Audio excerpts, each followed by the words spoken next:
अस्सलाम वालेकुम गाइस, कैसे हैं आप सब। आई होप आप ठीक होंगे। मैं व्लॉग एडिट कर रही थी, मुझे एक चीज़ रियलाइजेशन हुई एक चीज़ की कि मैंने ना व्लॉग की स्टार्टिंग ठीक ली ना मैंने उसकी एंडिंग ठीक तरीके से, और मुझे शायद लगता है कि वो दिन ऐसे थे भी नहीं जिसमें मैं एंडिंग और स्टार्टिंग्स लेती। मैं छोटे छोटे बस क्लिप्स ऐड करती जा रही थी और मुझे इतनी चीज़ों का इल्म भी नहीं था कि कब जुलूस होते हैं, कब मिलसें होती हैं।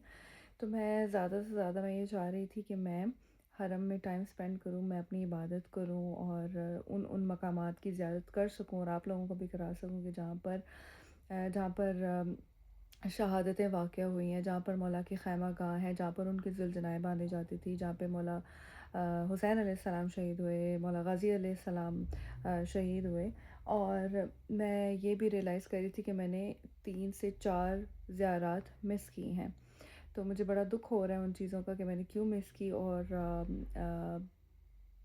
आई डोंट नो, अब पता नहीं मैं कब जाऊंगी और मैं कब ज़ियारत वो कर सकूंगी। मैंने जाफ़र जिन का मकाम मिस कर दिया, मैंने सामरा मिस कर दिया। ऑफ कोर्स आप 2-3 बारी में जाते हैं, आपको इतनी चीज़ों का इल्म नहीं होता है। तो वहाँ पे सब ऐसा था कि सब अपने अपने ऑन पे ज़ियारत कर रहे थे या अपने अपने ऑन पे जा रहे थे। और मैं उस तरह से ग्रुप में भी ऐड नहीं थी कि ऑफ कोर्स मैं गई ही ऐसी थी कि ग्रुप में थी भी और नहीं भी थी। यानी मैंने अपने ऑन पे सारा कुछ किया, अपने ऑन पे मैं ग्रुप में ऐड हुई, अपने ऑन पे मैं बगदाद इमिग्रेशन से पास हुई, अपने ऑन पे मैं वापस आ गई। अभी मैं यूके में हूँ और मैं यहाँ पे बैठ के व्लॉग एडिट कर रही हूँ 6, 7 और 8 मुहर्रम का। तो बीच में अगर कोई गलती गुस्ताखी हो गई हो तो उसके लिए माज़रत, क्योंकि दिनों का भी वहाँ पे समझ नहीं लगती कि कौन से दिन है कौन से नहीं। तो अभी आप व्लॉग देखें और उसके बाद मैं आपको सारी डिटेल्स देती हूँ व्लॉग के एंड पे। इस वक्त मैं लिफ्ट में मौजूद हूँ, अभी जा रही हूँ मौला इमाम हुसैन के हरम में नमाज़ पढ़ने के लिए। फजर की अज़ान हो चुकी है, तो बस वहाँ जाकर फिर इंशाल्लाह नमाज़ अदा करेंगे और कुछ इमाम को पुरसा देंगे, अज़ादारी करेंगे और यही लोहे वगैरह पढ़ेंगे और फिर वहाँ से आपको बराह रास्त दिखाते। बराह रास्त तो नहीं होगा लेकिन वहाँ पहुँच के आपको अपडेट करती हूँ। अस्सलामु अलैकुम या अबा अब्दुल्लाह हुसैन, अस्सलामु अलैकुम या औलाद हुसैन, अस्सलामु अलैकुम या अस्हाब हुसैन, अल्लाहुम्मा सल्लि अला मुहम्मद व आलि मुहम्मद अला लानतुल्लाहि लिक़ौमिज़ ज़ालिमीन। सब जुलूसों की तैयारी कर रहे हैं, डिफरेंट जुलूस आएंगे, डिफरेंट काफ़िले आएंगे। तो मैं खड़ी हुई हूँ बैनुल हरमैन के दरमियान, मौला गाज़ी के सामने और मौला हुसैन के सामने। ठीक है जी। तो अभी नमाज़ अदा की है, नमाज के बाद मैं सरदाब में चली गई थी, मौला गाज़ी के रोज़े पर पहले गई हूँ, उनके रोज़े पर मैं पहले गई हूँ। और फिर अब रह गया है मौला हुसैन का रोज़ा। मैं सरदाब में भी चली गई थी क्योंकि फिर और भी एक्टिविटीज़ होती हैं, टाइम नहीं मिलता।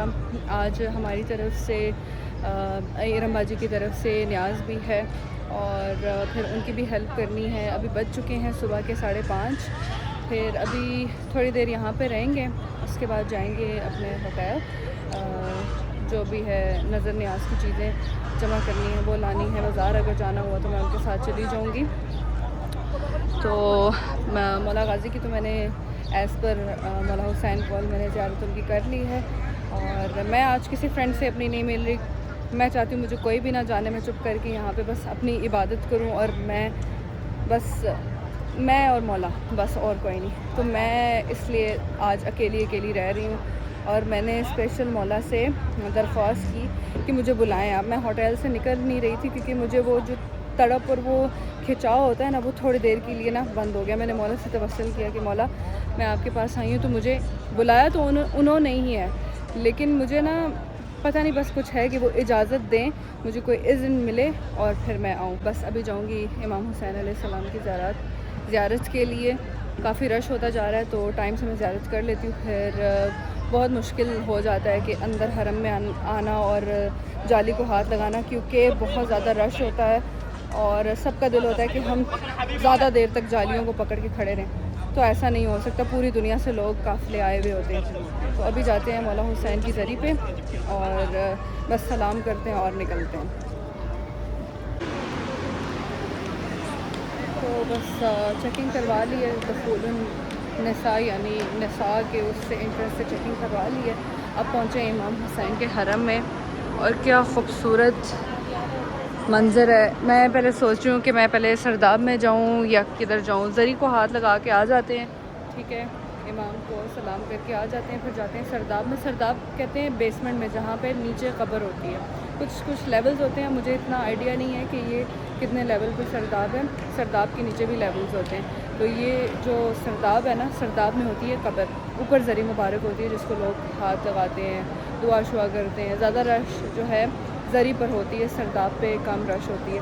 तो जिन्होंने सुकून करना है, इबादत करनी है, वो सरदाब में चले जाएं और बाकी तो ज़री को हाथ लगा ही लेते हैं। और मैं थोड़ा सा ना रश से घबराती हूँ कि मैं आराम से बैठ के नवाफिल नहीं पढ़ सकती, नमाज़ नहीं पढ़ सकती, इतनी रश होती है, धक्के लग रहे होते हैं, तो बंदा ना उस तरीके से ना कनेक्ट नहीं हो पाता है। तो मैं क्या करती हूँ कि मैं ज़री पे हाथ लगा के सलाम करके मैं नीचे सरदाब में चली जाती हूँ, वहीं पे बैठ के नुहा ख़वानी वगैरह करती हूँ और दुआ शुआ करती हूँ, नवाफिल पढ़ती हूँ अपने लिए, अपने घर वालों के लिए, बाकी जिसने मुझे दुआओं के लिए कहा है सब के लिए। मुझे लगता है मेरी अपनी दुआएं मैं बहुत कम कर रही हूँ, अपनी दुआएं कम कर रही हूँ और आप सबकी बहुत ज़्यादा कर रही हूँ और अपने घर वालों की कर रही हूँ।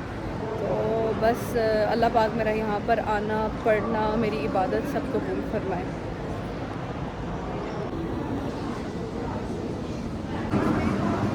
हरम में बहुत ज़्यादा रश थी तो मैंने सोचा सरदाब में चली जाती हूँ। सरदाब बंद हो गया था, मौला गाजी का सरदाब खुला हुआ था बट ये वाला बंद हो गया था। अब मैं सोच रही हूँ, मैंने दूर से सलाम कर लिया है, मैं सोच रही हूँ कि मैं जाती हूँ होटल और जो ज़रूरी काम है न्याज वगैरह के वो इरम बाजी की जाके हेल्प कर लेती हूँ। सो अभी हम चलते हैं। देखा आपने कैसे जूते यहाँ पर संभाल के रखते हैं और अज़ादारों की प्रॉपर खिदमत होती है। जो थक जाते हैं लोग, लेडीज़ अलग होती हैं, जेंट्स अलग होते हैं। लेडीज़ की खिदमत कर रही होती हैं, पाँव तक दबाती हैं, आपके पाँव भी, आपके शूज़ साफ़ करते हैं और मर्दों का भी यही ऐसा ही है। और आई थिंक मैं भूल गई हूँ, पहले मैं रास्ता देख लेती हूँ कि मैं कहाँ पे जा रही हूँ, फिर आपसे बातें करती हूँ। गाइस फंदकल मौज में स्टे है मेरा और गेस व्हाट, मैं रास्ता भूल गई थी एज़ यूजुअल, तो मैं हमेशा भूल जाती हूँ। तो अब तो मुझे लगता है मुझे थोड़ी थोड़ी अरबी भी आना शुरू हो गई है। मैंने कहा आगा फंदकल मौज, कहता है मुस्तकीम मुस्तकीम यानी सीधा सीधा। तो मैं पहुँच गई। अब बस जाते हैं अपने रूम में और तैयारी करते हैं जी न्याज़ की, क्योंकि आज 6 मुहर्रम है। शहज़ादा अली असगर अलैहिस्सलाम की निस्बत से आज जुलूस वगैरह निकलता है, मजलिस होती है। तो हम मकाम अली असगर भी आज जाएंगे और उससे पहले हम न्याज़ का बंदोबस्त करेंगे, क्योंकि इरम बाजी न्याज़ बनाती हैं, हर साल बनाती हैं यहीं पे करबला में। तो इस बार मुझे भी ये शर्फ हासिल हुआ है कि मैं भी उनके साथ मिल के न्याज़ तैयार कर सकूँ। सो जाते हैं अपने होटल और बाकी की चीज़ें देखते हैं कि आगे क्या करना है। गाइस अपडेट ये है कि अभी बज चुके हैं शाम के 3-4 बज रहे होंगे, बजने वाले होंगे और हम जा रहे हैं ऊपर किचन में खीर बनाने के लिए। इरम बाजी सामान लेके चली गई हैं, मैं बस जिन डब्बों में खीर डालनी है वो लेके जा रही हूँ। तो हम खीर बनाएंगे, उसको पहले ठंडा करेंगे और फिर डब्बों में निकालेंगे और फिर तकसीम करेंगे। गाइस खीर तकरीबन हाफ़ तो रेडी हो गई है, बस चमचा हिलाते रहना है ताकि ये नीचे लगे ना। और हम हैं किचन में, ये लोग सारा अपना खाने का कर रहे हैं। जो हम लोग डिनर लंच वगैरह करते हैं वो यहीं पे बनता है सब। गाइस ये इतनी स्वीट एक चीज़ हुई है कि हम न्याज़ के लिए ये चमचा हिला रहे थे ना, तो यहाँ पे एक कुक है, ये भी कहते हैं कि मैं तबरकन इसमें हाथ लगाना चाहता हूँ, तो ये तबरकन यहाँ पे हमारे साथ हेल्प करें। Thank you.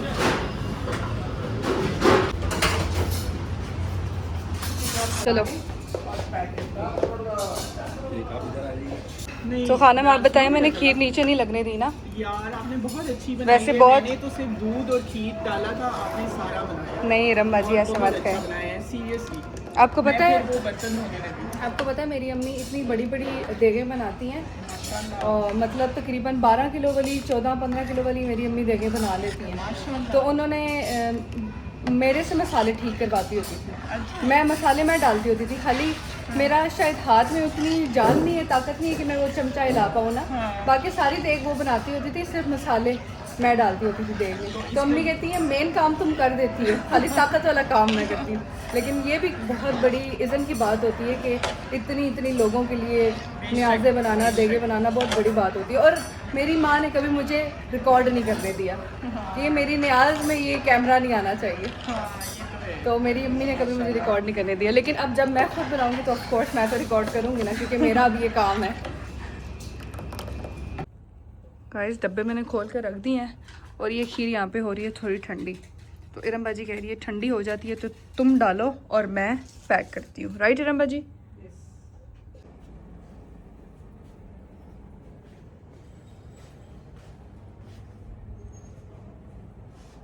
अच्छा, ये एक मकाम है, ज़्यादातर मेरी कज़न लेके आई है मुझे, मैंने खुद भी पहले नहीं देखा था। तो ये वो मकाम है जहाँ पे इमाम हुसैन अलैहिस्सलाम ने आखिरी खुतबा दिया था जंग से पहले। तो अभी तो ये बंद हो चुका है, दिन के टाइम आई थिंक खुलता है। अच्छा, ऐसे ही रहता है। तो ये एक हिडन मकाम है। हाँ, ये देखिए, मकाम दीदार गुफ्तगोई इमाम हुसैन और अम्र बिन साद मलून पेश आगाज़ जंग। हाँ, जंग के आगाज़ से पहले। सामने देखिए, ये देखें जनाब, ये वो गली है जहाँ पर डिफरेंट मकामात हैं। अभी मकाम अली अकबर और मकाम अली असगर की तरफ यहाँ से होके जाते हैं। तो मैं दिन से थोड़ी सुस्त पड़ी हुई थी, मैं सोच रही थी कि मैं अपनी कज़न के साथ ही ज़ियारत पे निकलूँ। बाय द वे मेरी कज़न मुझे मिली है आज 8 महीने के बाद। हम लास्ट मिले थे अगस्त में। तो देखिए करबला में मौला तो बिछड़े थे, लेकिन मौला ने हमें मिला दिया। प्लान बिल्कुल भी नहीं था हमारा, और हम दोनों में से किसी को पता नहीं था कि हम यहाँ पे मिलेंगे, इस टाइम पे मिलेंगे। तो अभी जा रहे हैं मकाम अली अकबर। वहाँ पर जी मकाम अली अकबर जा रहे हैं, फिर उसके बाद मकाम अली असगर जाएंगे और वहाँ पर थोड़े नोहे वगैरह पढ़ेंगे और नवाफिल वगैरह पढ़ेंगे। फिर उसके बाद देखेंगे कि हमने फजर की नमाज इमाम हुसैन के ज़रिए पे पढ़नी है। तहज्जुद और फजर पढ़ेंगे। ठीक है, डन हो गया। तो अभी जाते हैं मकाम अली असगर की तरफ। देखो यहाँ पे स्टार्ट, हाँ ऑलरेडी हज़रदारी हो रही है। यही नोहा अभी हम पढ़ते पढ़ते आ रहे थे।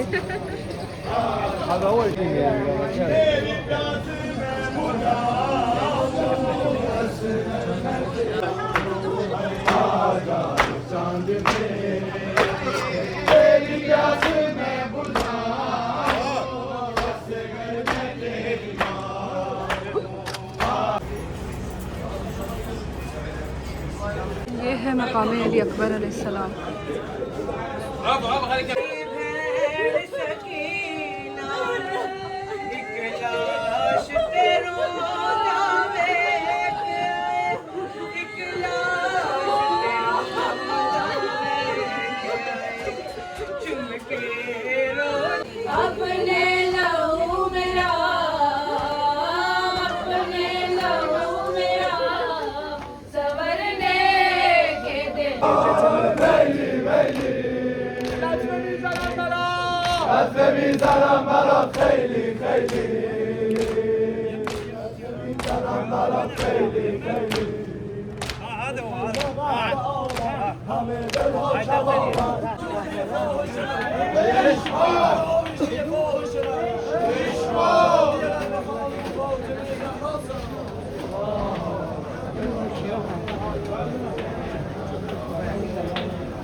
तेरा नाज़नीए डाढ़ी करम ज़मीए आजा मैं झोली पाके आजा मैं झोली पाके वाला दिछा बनावा आजा बेलाल असगर आजा बेलाल असगर झूला तेरा झूलावा क्यों रुस गया माँ तो आजा मैं बारी जावा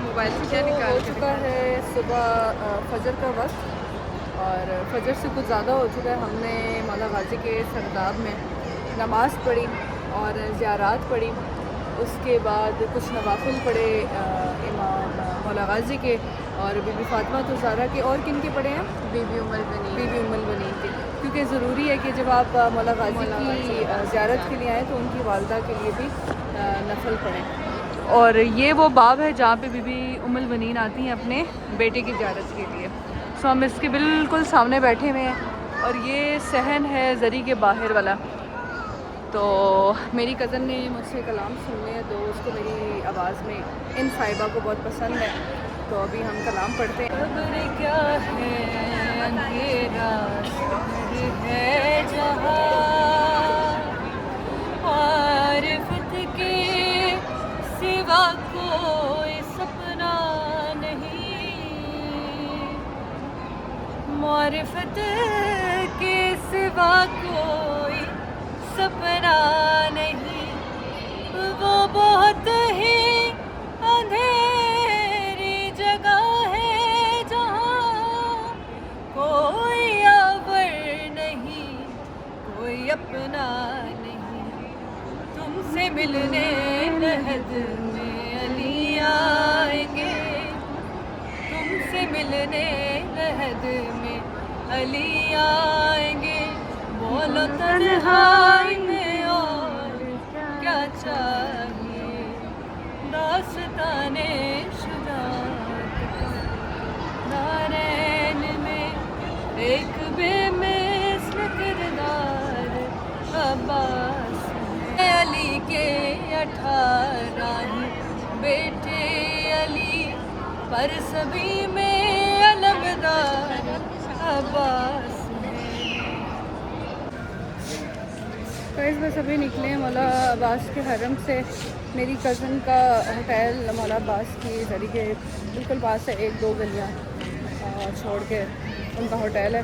अब मेरा जो होटल है यहाँ से 10 मिनट्स की वॉक पे है, तो मैं अपने होटल की तरफ जा रही हूँ बाय वॉक और बिल्कुल अकेली। और मुझे इतना अच्छा लगता है कि जब मैं बिल्कुल अकेली होके तन्हा होके ज़ियारत करती हूँ, मुझे ऐसा लगता है जिस तरह मैं ज़्यादा इस तरह से कनेक्ट कर पाती हूँ मौला से। बहुत ज़्यादा रश है, काफ़िले आना शुरू हो गए हैं दूर दूर जगहों से, गलियाँ सही बिज़ी हैं और ज़्यादातर लोग ऐसे करते हैं कि मौला के हरम में ही सो जाते हैं। यानी बैनुल हरमैन में एक जगह साइड पे है, बैनुल हरमैन में भी और साइड पे भी एक जगह है, तो लोग वहाँ पे सो जाते हैं और 3 दिन तक लोग आते रहते हैं। यानी 7वीं 8वीं 9वीं मुहर्रम फिर 10वीं मुहर्रम की शब करके यानी शाम गरीबा यहाँ से करके फिर जाते हैं। आज मजलिस भी है, मैंने मजलिस पे भी जाना है, तो कल से बस ऐसी ही रूटीन है। ज़्यादा बिज़ी हो गए हैं क्योंकि इरम बाजी ने न्याज भी की थी, उनकी मैंने हेल्प की, उसमें जितना मेरा लिखा हुआ था उतना मैंने उनमें किया, उनके साथ हेल्प करवाई। फिर हरम चलेगी। कल से मेरे हरम में 3 चक्कर लग चुके माशाल्लाह से। तो देखें कितनी हसीन सुबहें होती है, कितनी हसीन शामें होती हैं माशाल्लाह से। मौला पाक के हरम में दिन रात सारी जो नमाज़ें हैं वो वहीं पे पढ़ी जाती हैं। तो अल्लाह पाक इस तरह के दिन और लेके आए।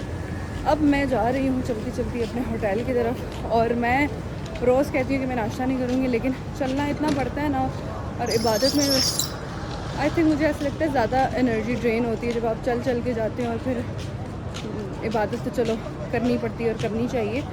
तो ना भूख भी बहुत ज़्यादा लगती है। यहाँ पर आके मुझे भूख ज़्यादा लगनी शुरू होगी और प्यास भी।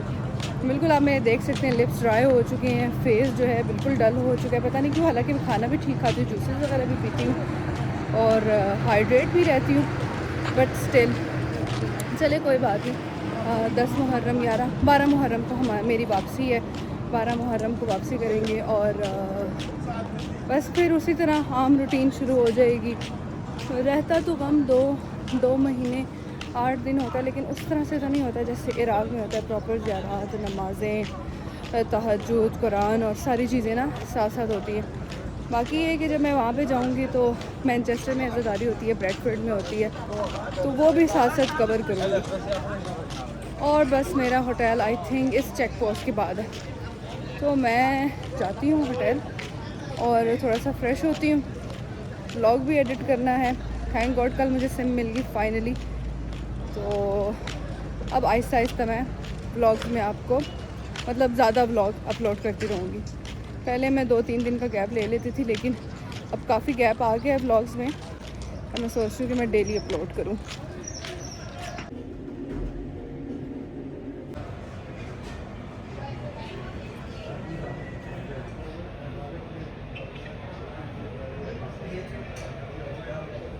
मौला हुसैन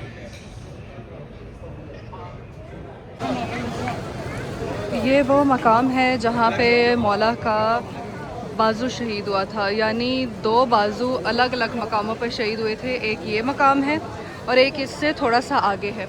तो हमारे रास्ते में ये मकाम पड़ रहा था, तो मैंने सोचा कि मैं यहाँ पे पहले सलाम कर जाऊँ। फिर अभी हम जाएंगे खैमागाह की तरफ। तो यहाँ से बिल्कुल सीधा जाएंगे खैमागाह की तरफ कि जहाँ पर मौला के खैमे थे। बहुत ज़्यादा आप देख सकते हैं, तो इसलिए व्लॉगिंग वगैरह मैं कम करूँगी, बाकी जो मनाज़र हैं वो आपको ज़्यादा दिखाऊँगी। ये है मौला का हरम। मौला के हरम के बाहर से ज़ियारत है मौला अब्बास की। अंदर से तो मैं ज़ियारत कल कर रही थी, तब व्लॉगिंग नहीं कर सकती क्योंकि बाकी औरतें भी होती हैं, तो वहाँ पे जो खादमाएँ होती हैं वो रिकॉर्ड नहीं करने के देती। तो ये बाहर से मौला का हरम है। ये जनाब अब्बास की खैमागाह है। एक तरफ हिस्सा डेडिकेट किया हुआ है ख़वातीन को और दूसरी तरफ मर्द हजरात के लिए खोला हुआ है। और आगे चलते जाएं तो मुख्तलिफ़ खैमागाहें हमें नज़र आएंगी। सलाम का खैमा है, कोई इमाम सजाद अलैहिस्सलाम का है, कोई बीबी ज़ैनब का है, कोई जनाब फ़िज़ा का है। तो ये अलग-अलग पोर्शन डिवाइड किए हुए गए हैं मर्दों के लिए और ख़वातीन के लिए। अच्छा, ये वो हुजरे बनाए हुए हैं छोटे छोटे, जहाँ पर मौला की जुल्जनाएँ थी और उन पे उनकी मौला की जुल्जनाओं का क़याम होता था। ये खैमा मौला हुसैन का खैमा है। सबसे आगे मौला अब्बास का खैमा है, फिर मौला हुसैन का खैमा है। यहाँ पर रुकेंगे, 2 नफल पढ़ेंगे, ज़ियारत पढ़ेंगे।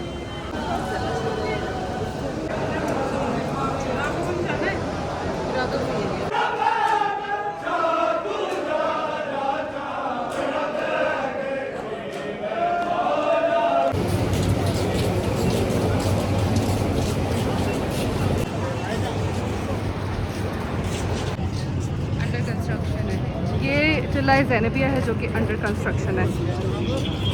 इंशाल्लाह जब आने वाले वक्तों में बन जाएगी और मौला ने बुलावा फिर से लिखा हुआ तो ज़रूर यहाँ भी जाएंगे और यहाँ पे भी आपको दिखाएंगे।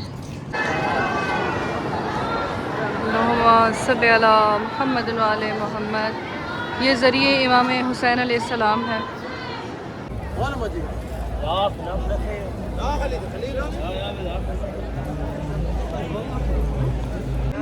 मीर हसन मीर साहब पढ़ रहे हैं।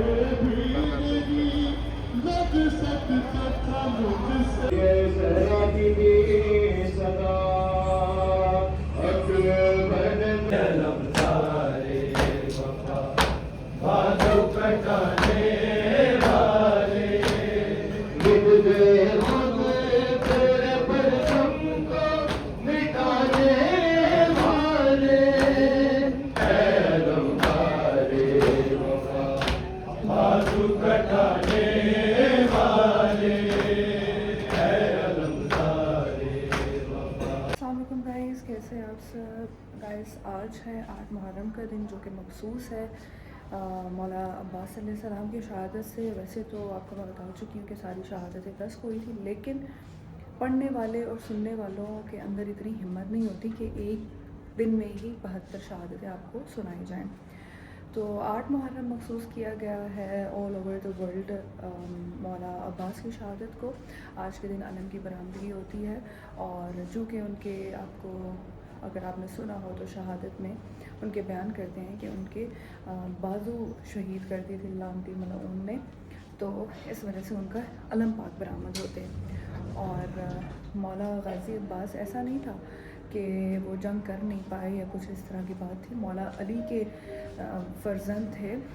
मौला अली ने इतनी जंगें रसूल अल्लाह के साथ मिल के जीती हैं कि रसूल अल्लाह और मौला अली को और किसी की ज़रूरत ही नहीं पड़ी, दोनों ने मिल के साथ जंगें जीती हैं। तो उनके मौला अली के हम शक्ल थे और जुर्रत में भी वैसे ही थे, तो कैसे वो जंग ना जीत पाते, या उनके लिए 9 लाख का लश्कर क्या ही चीज़ था। लेकिन उनको इमाम हुसैन अलैहिस्सलाम की, क्योंकि वो इमाम हुसैन अलैहिस्सलाम को अपना आका मानते थे, उनके रिश्ते में भाई लगते थे, बीबी उम्मुल बनीन अलैहिस्सलाम के बेटे थे, उनके रिश्ते में भाई लगते हैं, उनके रिश्ते में भाई लगते हैं, मैं दोबारा रिपीट करूँगी, और उम्मुल बनीन अलैहिस्सलाम के बेटे हैं। उम्मुल बनीन यानी कि बेटों की माँ, ठीक है। तो ये कैसे हो सकता है कि गाजी अब्बास जैसा जुर्रत वाला, जरी और कदावर हस्ती जंग ना जीत पाए। सिर्फ मौला हुसैन के हुक्म की पासदारी करते हुए उन्होंने तलवार नहीं उठाई और जामे शहादत नोश फरमाया। अब चलते हैं अपने नेक्स्ट मंजिल की तरफ। देखते हैं कि हमने पहले जुलूस अटेंड करना है या मजलिस अटेंड करनी है। मेरे ख्याल से अभी अलामा साहब बैठ गए होंगे, पहले हम मजलिस पे जाएंगे। साथ साथ क्लिप्स ऐड करती रहूँगी, आप देखते रहिएगा और आपको मज़ीद अपडेट करती रहूँगी।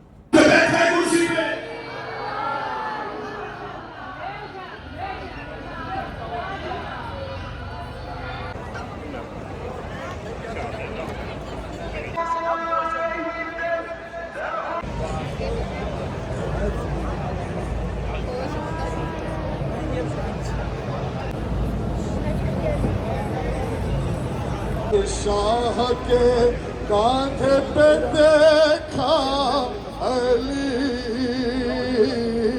अकबर को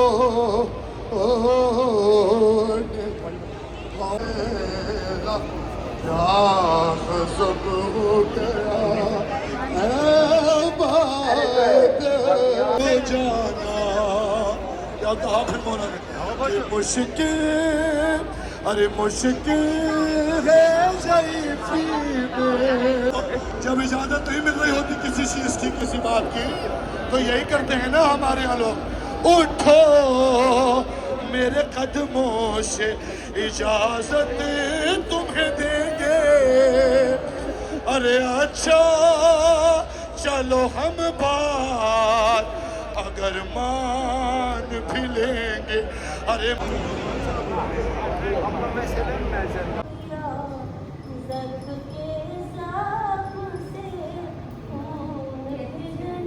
तो सामने था मकाम इमाम ज़माना, और ये है नहर अलकमा, जो कि नहर फ़ुरात के साथ टच होती है जाके। नहर फ़ुरात करबला से थोड़ा दूर करके, थोड़ा बाहर है। मेरी तबीयत नहीं ठीक, इसलिए मैं ज़्यादा व्लॉग नहीं बना पाई।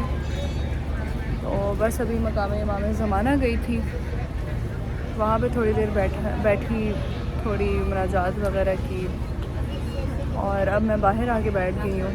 कुछ देर यहाँ पे बैठूँगी, उसके बाद होटल जाऊँगी।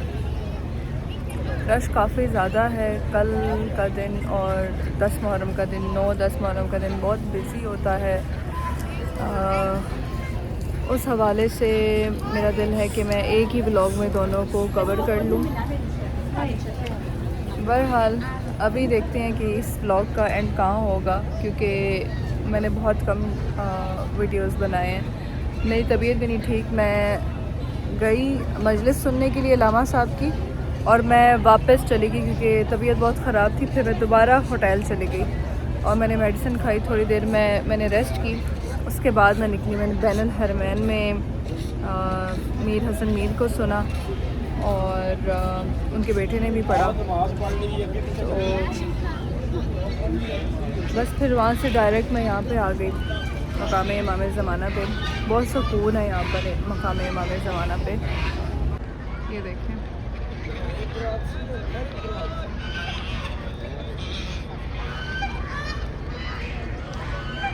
यहाँ से कुछ आगे जाके मौला गाजी के जो बाजू हैं, एक जगह पे कलम हुआ है, दूसरा दूसरी जगह पे कलम हुआ है, यानी थोड़े थोड़े फासले से दोनों बाजू उनके कलम हुए हैं। तो गाइज़ आज हम मेहमान हैं किन के? फ़ायज़ा डार के। हाँ, मौला के तो हैं ही हैं जी। आप करबला में हैं तो मौला के हैं, मेरे नहीं हैं। जब आप आएंगी ना बहरिया टाउन, अच्छा अच्छा। फिर मेरी मेहमान होंगी। तो क्या बता रही थी मैं, आपने मुझे कैसे रोका? मेरे ब्लॉग में भी रिपीट होना चाहिए ना। ये जा रही थी, ये हमारे ना करबला में होटल दूर दूर है, तो ये मजलिस नहीं ज्वाइन कर पा रही थी, टाइमिंग नहीं मैच हो रही थी हमारी। फिर आज ये मुझे मिली है तो मैंने उसको रोक लिया। मैंने कहा तू रुक, ताकि कल और अब 2-3 मजलिसें रह गई उनमें तो शामिल हो ना। बिल्कुल। और मैंने इतने बहाने किए हैं लेकिन मेरा कोई भी बहाना इसके सामने चल नहीं कहती है पाया। मैं रुकूं कैसे, मेरे पास कपड़े नहीं है। मैंने कहा मेरे पास है। नाइट सूट नहीं है, मैंने कहा मेरे पास है। कहती सन ब्लॉक, मैंने कहा मेरे पास है। सब कुछ available फेस वॉश, मैंने कहा बेटा हर चीज़ है, आप रुकें। तो सारे बस अब प्लान मैं इसके रुकी थे। और अभी नाश्ता कर रहे हैं, अंडा पराठा अंडा पराठा और निहारी। मैं ये ज़्यादा डाल के ले आई क्योंकि हमने सारों ने मिलके खानी, मैंने अकेले नहीं खानी। तो नाश्ते के बाद की आपको अपडेट देते हैं। तो गाइज़ ये था 9 मुहर्रम की सुबह तक का व्लॉग। फ़ायज़ा ने मुझे रोक लिया था क्योंकि 2-3 दिन से मैं गायब थी, मैं बिज़ी थी अपनी अज़ादारियों में। मैं ज़रा कनेक्शन चाह रही थी मौला के साथ कि मैं अकेले बैठ के अज़ादारी कर सकूँ, मुनाजात कर सकूँ। और 100 बातें होती हैं एक अपने खालिक मालिक, अपने मौला और बंदे के दरमियान। तो मैं ज़रा कनेक्ट होने की कोशिश कर रही थी। 6 मुहर्रम को जुलूस बरामद होता है शहज़ादा अली असगर अलैहिस्सलाम का। आपको यकीनन बहुत से लोगों को पता होगा, शहज़ादा अली असगर अलैहिस्सलाम मौला हुसैन के कम सिन बेटे, सबसे छोटे बेटे। 6 माह की उम्र, 6 माह की एज थी उनकी जब वो शहीद हुए। और हुरमला लानती मलऊन के हाथों उनकी शहादत हुई। और जिस तीर से उनकी शहादत हुई वो आप सर्च कीजिएगा कि वो हाथी को शिकार करने का तीर है। फिर 7 मुहर्रम को शहादत होती है शहज़ादा कासिम अलैहिस्सलाम की। करबला में मेहंदी बरामद होती है, यकीनन पाकिस्तान में भी मेहंदी बरामद होती है। और इसी तरह से जुलूस वगैरह होती है, मजलिस होती है और सब फिर वो जुलूस हरम में लेके जाते हैं, खैमा गाह लेके जाते हैं। जी हाँ, शहज़ादा कासिम अलैहिस्सलाम का जुलूस जो है मेहंदी का, वो खैमा गाह लेके जाते हैं। उसके बाद होता है 8 मुहर्रम। 8 मुहर्रम को मंसूब किया गया है योम गाज़ी अब्बास अलैहिस्सलाम से। अलम बरामद होते हैं और जितने भी अलम होते हैं, अलम का जुलूस होता है, वो फिर इमाम मौला गाज़ी अब्बास अलैहिस्सलाम के हरम में लेके जाया जाता है। 9 मुहर्रम को शहज़ादा अली अकबर अलैहिस्सलाम, जो कि इमाम हुसैन अलैहिस्सलाम के दूसरे बड़े बेटे हैं और कड़ियल जवान, 18 साल का सिन उनका करबला के मैदान में था और वो बर्छी लगने के वजह से शहीद हो गए। यानी जालिम ने उनके सीने में बर्छी मारी थी। और ना सिर्फ बर्छी, मैंने जब सुने ना अल्लामा साहब से उनके मसाइब, तो मेरा दिल लरज़ गया कि ना सिर्फ उसने बर्छी मारी बल्कि उसने बर्छी मार के, मैं बता भी नहीं सकती जिस तरीके से उन्होंने बताया कि उसने बर्छी घुमा दी। और एक आप अंदाज़ा करें कि बाप अपने बेटे का लाशा ऐसे देख रहा है, उसको तड़पते हुए देख रहा है। ये हम आम इंसानों की बात ही नहीं है, ये उन्हीं नूरी हस्तियों की बात है, वो हम आम इंसानों की बात ही नहीं है। ये सब कुछ, ये इतना बड़ा इम्तिहान और इतनी शहादतें, ये सिर्फ उसी घराने का काम है, ठीक है।